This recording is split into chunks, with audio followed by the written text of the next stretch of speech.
Pa Negre va ser la gran sorpresa de la nit dels Goya amb un total de 9 estatuetes. Tot i això, la pel·lícula d'Agustí Villaronga havia passat força desapercebuda a la taquilla. Fins i tot, molts estudiants de l'Escola de Cine de Barcelona no l'han vist encara. No, yo no he ido a ver Pa Negra. No he ido a ver Pa Negra. Bueno, en realidad no había ido porque no la conocía, ¿sabes? No la había escuchado. Planeamos ir porque ha tenido mucha repercusión la película. En el cas d'aquells estudiants que sí l'han vist, les crítiques són molt positives.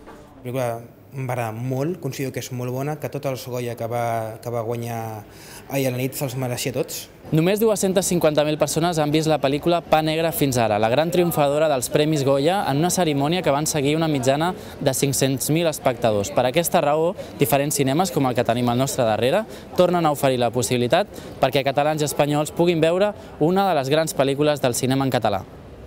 En només 2 dies s'han triplicat les sales que permeten descobrir Pa Negre a tot l'estat.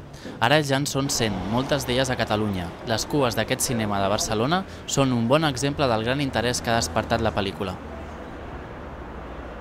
Se hacía en el otro Renoir y la pasaron a este antes de las nominaciones.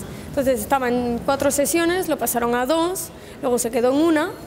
Y ahora al ganar los premios, pues la gente ha venido como loca y la han pasado a 4 sesiones y se llenó la sala. Els Premis Goya han estat una excel·lent promoció per a que els cines s'omplin amb Pa Negre, però no és l'única.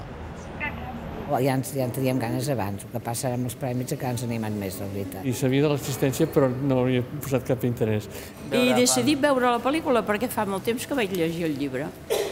Durant els últims dies han estat els mitjans els que més han parlat de la pel·lícula. Ara, els Goya han donat la possibilitat que siguin els mateixos espectadors els que jutgin si els 9 Goya són merescuts o no.